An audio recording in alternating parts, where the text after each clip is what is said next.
PM Modi 22 सितंबर को America जाने वाले हैं और उनके जाने से पहले ही जो चीजें दिखने लगी हैं वो बता रही हैं कि पीएम मोदी का पल अमेरिका में कैसा होने वाला है। जहां एक तरफ ये सब कुछ चल रहा है तो वहीं दूसरी तरफ भारत ने अब चीन को पछाड़ना शुरू कर दिया है। जानेंगे हुरून की लिस्ट ने किस तरीके से चाइना के गिरते हुए पोजीशन को दिखलाया है। वहीं दूसरी तरफ $7.5 ट्रिलियन खर्च करने पर उतर आया है चाइना। जियोपॉलिटिक्स में बहुत कुछ चल रहा है, हमेशा की तरह जानने को मिलेगा बहुत कुछ। आइए जानते हैं इन खबरों को विस्तार से। प्रधानमंत्री नरेंद्र मोदी 22 सितंबर को न्यूयॉर्क के नसाउ स्टेडियम में Modi and US progress together event को संबोधित करेंगे। उनकी अमेरिका यात्रा को लेकर भारतवंशियों में उत्साह है। पीएम मोदी को सुनने के लिए अब तक 26,000 भारतवंशी रजिस्ट्रेशन करा चुके हैं, जबकि स्टेडियम की क्षमता है 15,000। Indo American community of US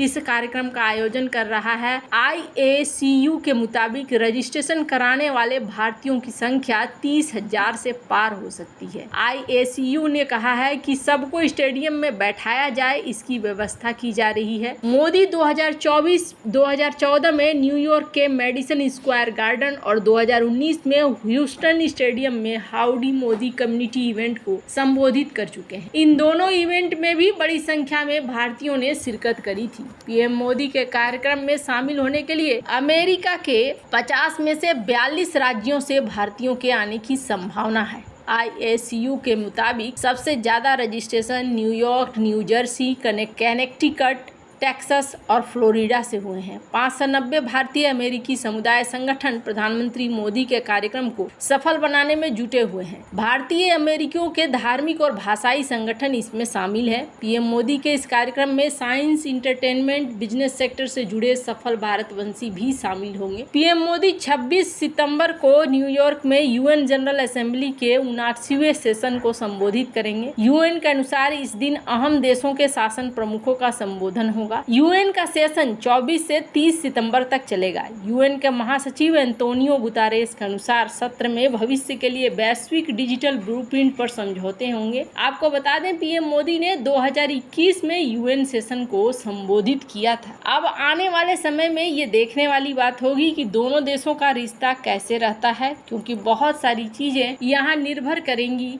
एक दूसरे के ऊपर। जहां एक तरफ ये सब कुछ हो रहा है तो वहीं दूसरी तरफ चाइना को एक और बड़ा झटका दे दिया है भारत ने।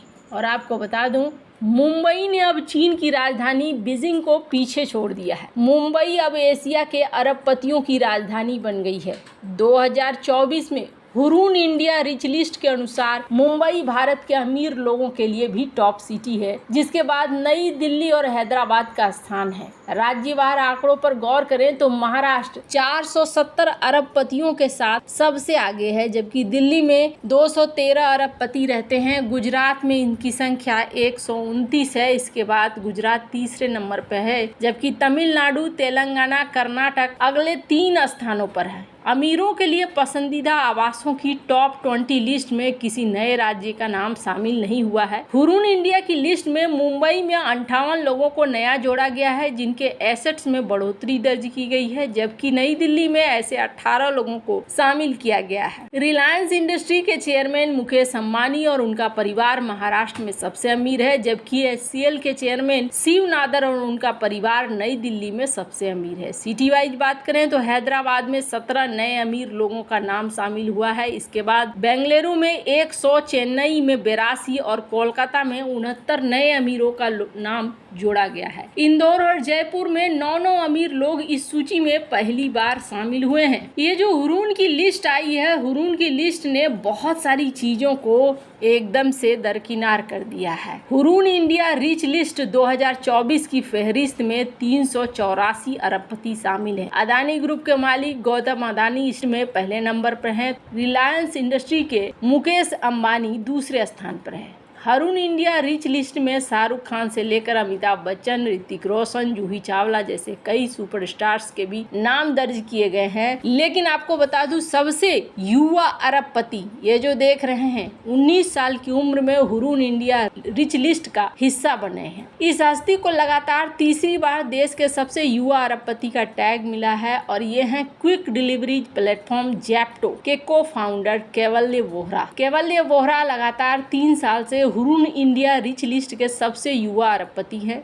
3600 करोड़ की कंपनी के मालिक कैवल्य 2022 से लगातार इस लिस्ट में अपना नाम दर्ज करा रहे हैं। वहीं कैवल्य के दोस्त आदित्य पलीचा देश के दूसरे सबसे युवा अरबपति घोषित किए गए हैं। आपको बता दें, कैवल्य की उम्र महज 21 साल है तो अदिति 22 साल की हैं। इतनी सी उम्र में करोड़ों की कंपनी खड़ी करना आसान नहीं होता है, खासकर जब 2 बिजनेस पहले ही फ्लॉप हो चुके हों, तीसरे बिजनेस पर कोरोना का खतरा मंडरा रहा हो। कैवल्य और आदित्य के शून्य से शिखर तक पहुंचे हैं ये कैवल्य और आदित्य। इनका दूसरा बिजनेस ठप हुआ के बाद फिर से इन्होंने बनाया और आखिरकार ये अब यहाँ पर पहुंच गए हैं और कोरोना काल ने इन्हें बहुत ज़्यादा मदद करी और इस मदद की वजह से ये देखते देखते करोड़ों की कंपनी बन गई है। आपको बता दूं, इस बार जो हुरून की लिस्ट आई है उस हुरून की लिस्ट में सबसे अच्छी बात ये देखने को मिल रही है कि यहाँ इस लिस्ट में सबसे ज्यादा जो खुद से बने हुए अरबपति हैं वो अरबपतियों की संख्या ज्यादा है, जिन्होंने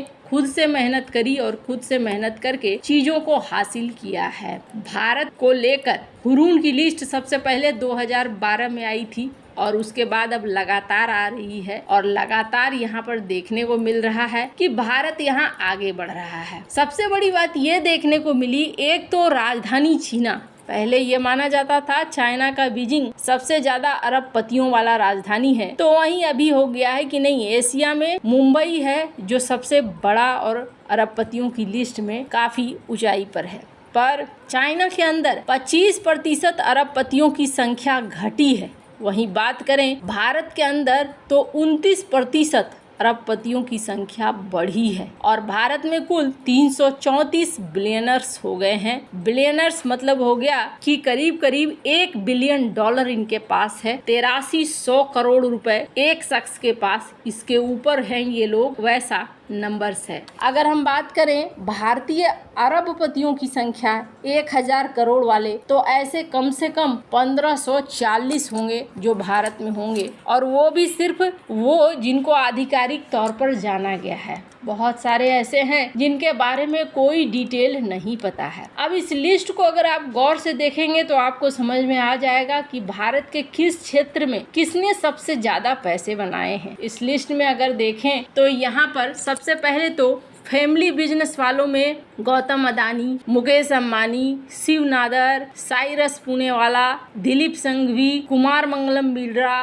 गोपीचंद हिंदुजा और राधा कृष्णन दमानी या फिर अजीम प्रेमजी या नीरज बजाज एंड फैमिली की बात करें तो ये लोग ऐसे हैं जो उनके पास पुराना और पहले से ही बिजनेस चला आ रहा है। लेकिन जो भारत में खुद से बने हैं सेल्फ मेड, उसमें हैं जोहो की मालिक राधा बेम्बू, फाल्गुनी नायर और फैमिली, नायका, जयश्री उलाल, आर्टिस्टा नेटवर्क, किरण मजुमदार साव, बिकोन का, नेहा नरखेडे, इन्होंने खुद से अपने आप को बनाया है। तो ये लिस्ट बहुत लंबी जा रही है। ये चीज बता रही है कि चाइना से अब आगे निकल रहा है भारत और भारत का सचमुच में इकोनॉमिक ग्रोथ हो रहा है।